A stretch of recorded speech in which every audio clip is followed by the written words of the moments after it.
Hello student, हम पढ़ेंगे संयोजी ऊतक, जिसको इंग्लिश में कनेक्टिव टिश्यू कहा जाता है। इससे पहले तक ऊतक और ऊतक के प्रकार में पहला प्रकार देख लिया थी कि ऊतक का जो पहला प्रकार है वो है उपकला ऊतक। उसके बाद दूसरा प्रकार था संयोजी ऊतक, जिसको हम आज देखेंगे कि क्या होता है करके। तो संयोजी का मतलब होता है कि किसी भी चीज़ों को कनेक्ट करना या जोड़ना। तो संयोजी ऊतक ऐसे ऊतक होते हैं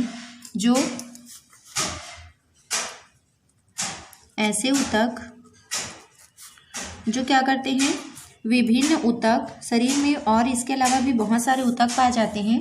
तो विभिन्न ऊतकों एवं अंगों को जोड़ने का काम करते हैं।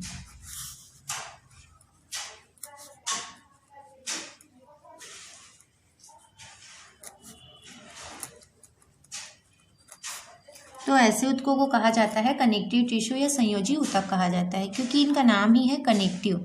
मतलब ये विभिन्न ऊतक एवं अंगों को क्या करते हैं, ये कनेक्ट करके रखते हैं। ये ऊतक जो है वो 4 प्रकार के होते हैं। संयोजी ऊतक के प्रकार, संयोजी ऊतक 4 प्रकार के होते हैं। पहला है वास्तविक संयोजी ऊतक, दूसरा है रेशेदार संयोजी ऊतक, कंकाली संयोजी ऊतक और है लास्ट संवहनी संयोजी ऊतक। वास्तविक संयोजी ऊतक जो होते हैं, ये जो संयोजी ऊतक होते हैं वो वास्तविक रूप से किसी भी ऊतक एवं अंगों को जोड़ने का काम करते हैं। तो इसके अंतर्गत और भी जो कोशिकाएं आती हैं, जैसे कि एक आता है अंतराली कोशिका। अंतराली ऊतक जो होते हैं वो क्या होते हैं, इनके बीच में बहुत अंतर पाया जाता है, गैपिंग पाए जाते हैं, और ये ऊतक क्या होते हैं, लचीले होते हैं। इसके अलावा इसमें और पाया जाता है, एक होता है वसी ऊतक। वसी ऊतक ऐसे ऊतक होते हैं जिसको एडिपोज टिश्यू कहा जाता है। इसमें वसा का संग्रहण होता है। ये सभी वास्तविक संयोजी ऊतक के अंतर्गत आते हैं। इसके अलावा है यहाँ इसमें वर्णक युक्त ऊतक। तो ये जो वर्णक युक्त ऊतक होते हैं, इसमें पिगमेंट्स उपस्थित होते हैं, जो हमारे त्वचा एवं आई का जो हमारा कलर रहता है, आइरिस का जो रंग रहता है, उसको ये निर्धारित करता है। इसीलिए इसका नाम रखा गया है वर्णक युक्त ऊतक। ये वर्णों का निर्धारण करते हैं हमारे शरीर में। इसी प्रकार से एक और है रेटिकुलर ऊतक। तो ये जो चारों हैं वो क्या है, वास्तविक संयोजी ऊतक के अंतर्गत आते हैं। उसी प्रकार से जो रेशेदार संयोजी ऊतक है, इसको तंतुमय संयोजी ऊतक भी कहा जाता है। तो ये जो रेशेदार संयोजी ऊतक होते हैं, ऐसे ऊतक हैं जिसमें क्या पाया जाता है, फाइबर पाया जाता है। वो एक रेशे के समान रहते हैं। तो इसके अंतर्गत आते हैं श्वेत रेशेदार, जो सफ़ेद कलर के दिखाई देते हैं और कोलेजन प्रोटीन का निर्माण करते हैं। इसी प्रकार से पीले रेशेदार भी आते हैं। रेशेदार ये पीले कलर के तंतु में संरचना होते हैं, जो क्या करते हैं, इलास्टिक तंतु का निर्माण करते हैं या इलास्टिक प्रोटीन का निर्माण करते हैं। ये जो है वो कोलेजन प्रोटीन का निर्माण करते हैं। और पीला जो रेशेदार ऊतक हमारे शरीर पर पाया जाता है, वो जब इनको उबाला जाता है, तो उबालने के पश्चात ये इलास्टिन तंतु का प्रोटीन का निर्माण करता है। उसी प्रकार से आप देखेंगे कि जो कंकाली संयोजी ऊतक होता है, तो यहाँ पर कंकाल का मतलब होता है अस्थि और उपास्थि से। तो कंकाली संयोजी ऊतक 2 प्रकार के होते हैं। एक हमारे शरीर में अस्थि पाया जाता है, जिसको बोन कहा जाता है, हड्डियाँ, और दूसरी होती हैं उपास्थि। हड्डियाँ जो होती हैं वो मजबूत होती हैं और उपास्थि जो लचीली होती है। जैसे हमारी कान की हड्डियाँ हैं, जो हमको बाहरी रूप से दिखाई देता है, उसी प्रकार हमारे शरीर के अंदर भी और भी बहुत सारे उपास्थि पाए जाते हैं जो हमको दिखाई नहीं देते हैं। इसीलिए यहाँ पर आप एग्जाम्पल के लिए कान की जो हमारी लचीली हड्डियाँ होती हैं वो उपास्थि होती है। तो अस्थि और उपास्थि ये दोनों एक ऐसे ऊतक हैं जिसको कंकाली संयोजी ऊतक कहा जाता है। उसी प्रकार लास्ट है संवहनी संयोजी ऊतक। तो ऐसे कौन से ऊतक हैं जो संवहन का काम करते हैं, हमारे शरीर में ऐसे कौन से ऊतक हैं जो संवहन का कार्य करते हैं। तो रक्त क्या है, एक संवहनी ऊतक है हमारे शरीर का। ये हमारे शरीर में पूरे कोशिकाओं में, पूरे एक कोशिकाओं में जाकर क्या करती है, ऑक्सीजन का संवहन करती हैं। तो रक्त एक ऊतक है जिसको संवहनी संयोजी ऊतक कहा जाता है। और एक और होता है लसिका। तो रक्त और लसिका 2 ऐसे ऊतक हैं जिसको संवहनी ऊतक कहा जाता है। तो इसको हम एक एक को डील करेंगे। सबसे पहले जैसे कि अगर देखेंगे कि वास्तविक संयोजी ऊतक क्या है, तो इसके अंतर्गत 4 ऊतक हैं, जिसमें पहला हम देखते हैं अंतराली ऊतक किसे कहते हैं। पहला देखते हैं वास्तविक संयोजी ऊतक। वास्तविक संयोजी ऊतक एक ऐसे ऊतक होते हैं जिसमें अधात्रीय बहुत अधिक मात्रा में पाया जाता है। जो ऊतक होते हैं, तो संयोजी ऊतक में जो एक तरल पदार्थ पाया जाता है उसकी मात्रा इसमें बहुत अधिक होती है और उस तरल पदार्थ को क्या कहा जाता है? अधात्री कहा जाता है, या इसी को इंग्लिश में क्या बोलते हैं? मैट्रिक्स कहा जाता है। तो वास्तविक संयोजी ऊतकों में मैट्रिक्स की मात्रा क्या होती है? अधिक होती है। ये है इनकी विशेषता। इनमें मैट्रिक्स की मात्रा क्या होती है? बहुत अधिक होती है। तो इसके अंतर्गत 4 और ऊतक आते हैं, जिसमें पहला था अंतराली ऊतक। अंतराली ऊतक एक ऐसे ऊतक होते हैं जो क्या होते हैं? बहुत ही ज़्यादा लचीले होते हैं और ये एकदम लूज होते हैं। क्या होते हैं? ये लूज होते हैं। लूज इसी कारण से होते हैं क्योंकि इन कोशिकाओं के बीच में अंतर बहुत गैपिंग होता है, तो ये ऊतक क्या होते हैं? लूज होते हैं, बहुत लचीले होते हैं। लूज होते हैं, वह क्या होते हैं? लचीले होते हैं। ठीक है। और ये हमारे शरीर का जो त्वचा है उसके नीचे पाया जाता है।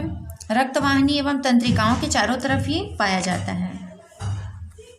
तो यहाँ पर हम लिख लेंगे कि ये हमारे स्किन के निचली सतह पर, क्योंकि हमारा जो स्किन है वो क्या है, आप उसको जब छू के देखते हैं तो वो हमको एक लचीला लगता है। तो इस स्किन के नीचे में यही अंतराली ऊतक उपस्थित होते हैं, जिसकी वजह से हमारा स्किन क्या है? लचीला होता है। तो स्किन के नीचे और जो हमारी रक्तवाहिनियाँ होती हैं, धमनी और जो सिरे होते हैं रक्तवाहिनी, उनमें भी क्या पाई जाती है? ये चारों तरफ उपस्थित रहते हैं, चारों तरफ प्रेजेंट रहता है। तो ये है अंतराली ऊतक। अगला ऊतक है वसीय ऊतक। वसीय ऊतक, इसको एडिपोज टिश्यू कहा जाता है। क्या बोलते हैं इसको? एडिपोज टिश्यू कहा जाता है। ये एक ऐसा ऊतक होता है जहाँ पर वसा का संग्रहण होता है। क्या होता है? इस ऊतक में बहुत अधिक वसा का संग्रहण होता है। जैसे कि आपने देखा होगा कि स्किन में क्या होता है कि कहीं कहीं पर हमारा जो स्किन रहता है, अधिकतर जो हमारे फेस का जो स्किन है वहाँ से एक ऑयली मतलब पदार्थ निकलते हैं। तो वो ये सभी जो चीज़ें वसा होती हैं वो क्या है? वो वसा ही है जो हमारे एडिपोज टिश्यू में संग्रहित होती हैं। ये क्या करता है? हमारे जिस भी भाग में ये उपस्थित होते हैं वहाँ पर को ये चिकना बनाने में मदद करता है।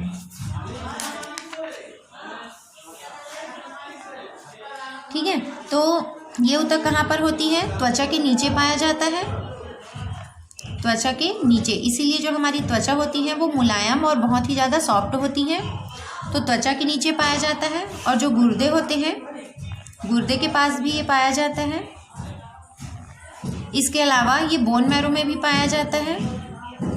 बोन मैरो के पास भी ये उपस्थित होते हैं। तो इस तरीके से ये जो एडिपोज टिश्यू होते हैं वो वसा का संग्रहण करते हैं और ये कुछ भागों में उपस्थित होते हैं, जैसे कि त्वचा के नीचे, गुर्दे के पास और बोन मैरो में उपस्थित होते हैं। ये जो है वो स्त्रियों में अधिक पाया जाता है। पुरुषों की अपेक्षा स्त्रियों में एडिपोज टिश्यू अधिक होते हैं।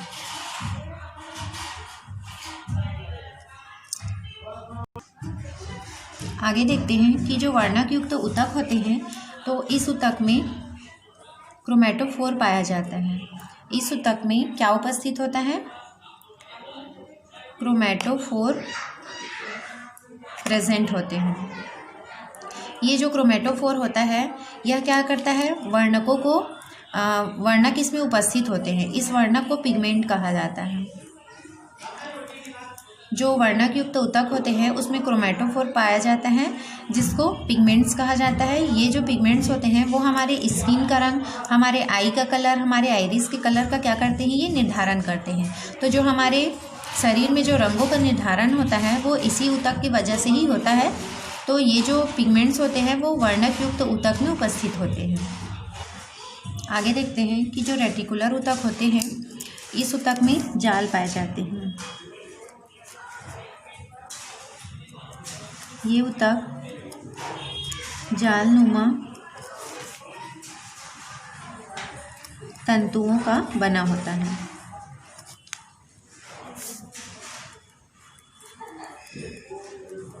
तो ये जो है वो एक जालनुमा तंतुओं का बना होता है, इसलिए ये क्या होते हैं, बहुत अधिक लचीले होते हैं।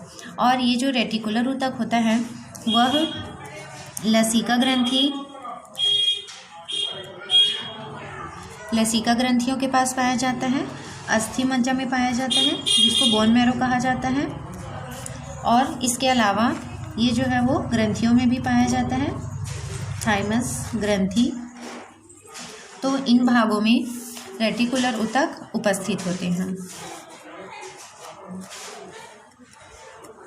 पाया जाता है।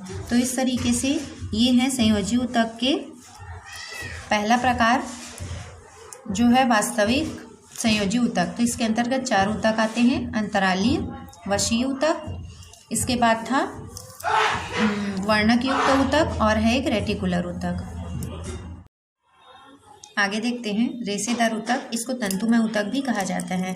तो यह एक ऐसा ऊतक होता है जिसमें रेशे की मात्रा बहुत अधिक होती है, रेशे की मात्रा अधिक पाई जाती है ऐसे ऊतकों में। तो इसके अंतर्गत पहला आता है श्वेत तंतुमय संयोजी ऊतक।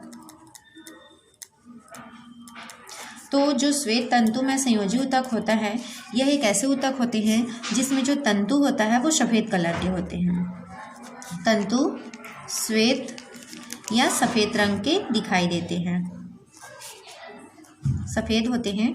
और इसमें कोलेजन प्रोटीन पाया जाता है। क्या पाया जाता है, जो श्वेत तंतु में संयोजी ऊतक होते हैं उसमें जो मैट्रिक्स भरा होता है, जो तरल द्रव्य होते हैं, पारदर्शी द्रव्य होता है, उसमें क्या पाया जाता है, कोलेजन प्रोटीन पाए जाते हैं। इसमें कोलेजन प्रोटीन पाया जाता है, जिस कारण से ये जो श्वेत तंतुमय संयोजी ऊतक होते हैं वो सफ़ेद कलर के दिखाई देते हैं। तो हमारे शरीर का ऐसा कौन कौन सा अंग है जो हमको वाइट कलर में दिखाई देता है, तो जो भी सफ़ेद कलर के हमारे शरीर में अंग दिखाई देते हैं उन सभी में श्वेत तंतुमय संयोजी ऊतक उपस्थित होता है। जैसे कि हमारे आई में है ना, जो नेत्र गोलक होता है वो हमारे सफ़ेद कलर का दिखाई देता है, जो कि एक श्वेत तंतुमय ही होता है। और इसी प्रकार से जो शीशन होता है पुरुषों का, उसमें भी पाया जाता है। पेनिस में भी इसी प्रकार के ही ऊतक होते हैं। और जो अस्थि होती हैं, अस्थि एवं उपास्थि, ये भी क्या होते हैं, सफ़ेद कलर के ही दिखाई देते हैं। तो इनका जो सफ़ेद कलर होता है वो श्वेत तंतुमय के कारण ही सफ़ेद रंग का दिखाई देता है, जो कोलेजन प्रोटीन उसमें उपस्थित होते हैं। उसके बाद इसके अंतर्गत एक मुख्य तंतु आता है जिसको कहा जाता है टेंडन्स। क्या बोलते हैं उसको, टेंडन्स कहा जाता है। तो टेंडन्स क्या है, एक श्वेत तंतुमय संयोजी ऊतक होता है। ये क्या करता है, जो टेंडन्स होते हैं ये पेशियों को हड्डियों से जोड़ने का काम करते हैं। ये क्या करते हैं, पेशियों को हड्डियों से जोड़ते हैं, हड्डियों से जोड़ते हैं। तो एक प्रकार से ये कनेक्ट का ही काम करता है। तो यह टेंडन एक ऐसा तंतु होता है जो पेशियों को हड्डियों से जोड़ता है। पेपर में इसी को ही पूछा जाता है कि टेंडन क्या है और एक और है लिगामेंट्स क्या है करके। तो लिगामेंट्स को हम आगे देखेंगे, लेकिन यहाँ पर जो टेंडन्स होते हैं वो पेशियों को किसके साथ जोड़ते हैं, हड्डियों के साथ। तो जो हमारी मसल्स होती हैं वो हड्डियों से चिपकी हुई होती हैं, इसीलिए वो क्या होते हैं, लचीले नहीं होते हैं, लटके नहीं होते हैं। तो टेंडन की ही वजह से पेशियाँ क्या होती हैं, हड्डियों से मजबूती से वो चिपके हुए होते हैं। उसी प्रकार से दूसरा देखते हैं हम, आगे है पीला तंतुमय संयोजी ऊतक। तो ये ऊतक कैसे दिखाई देते हैं, पीले कलर के दिखाई देते हैं। ये ऊतक पीले तंतुमय होते हैं, मतलब इनका जो फाइबर होता है वो पीला तंतु होता है ना, वो पीले कलर के दिखाई देते हैं, जिसमें इलास्टिन प्रोटीन पाया जाता है। कौन सा प्रोटीन पाया जाता है इसमें इलास्टिन प्रोटीन प्रेजेंट होते हैं, इसीलिए ये पीला कलर का दिखाई देता है। कोलेजन प्रोटीन की वजह से जो तंतु होते हैं वो सफ़ेद रंग के दिखाई देते हैं। इलास्टिन प्रोटीन की वजह से ये जो तंतु होते हैं वो पीले रंग के दिखाई देते हैं। इसका जो मैट्रिक्स होता है वो पीले कलर में दिखाई देते हैं, क्योंकि उसमें इलास्टिन प्रोटीन पाया जाता है। तो ये कहाँ कहाँ पर उपस्थित होता है, तो ये जो होता है ये हमारे श्वास नली में श्वास नली के चारों ओर ये फाइबर उपस्थित होते हैं एवं जो हमारी कशेरुकाएं होती हैं, मेरुदंड जिसको कहा जाता है, उनमें भी ये पाया जाता है। कशेरुका होते हैं तो जो हमारी कशेरुकी होती हैं वो इस तरीके से संरचना में उपस्थित होते हैं, तो इनके बीच बीच में जो जॉइंट होता है वहाँ पर ये तंतु उपस्थित होते हैं, कशेरुकाओं में पाया जाता है। तो हमारे शरीर का ऐसा कौन सा तंतु है जो पीला तंतुमय संयोजी ऊतक के अंतर्गत आता है? तो वो है लिगामेंट। लिगामेंट्स क्या है? एक ऐसा तंतु होता है जो कि क्या करता है, हड्डियों को, दो हड्डियों को आपस में जोड़ता है, दो हड्डियों को आपस में जोड़ता है। तो इस तरीके से ये दो चीजें आपको याद रखनी है, एक है लिगामेंट और दूसरा है टेंडन्स। तो टेंडन्स क्या करता है? पेशियों को हड्डियों से जोड़ने का काम करता है। उसी प्रकार जो लिगामेंट होते हैं ये पीले तंतुमय ही होते हैं, जो क्या करते हैं, दो हड्डियों को आपस में जोड़ने का काम करते हैं। तो दो हड्डियों को जोड़ने वाला तंतु है लिगामेंट और पेशियों को हड्डियों से जोड़ने वाला तंतु होता है टेंडन्स। तो इन दोनों को आपको याद रखना पड़ेगा और इसमें अंतर भी आता है, ठीक है।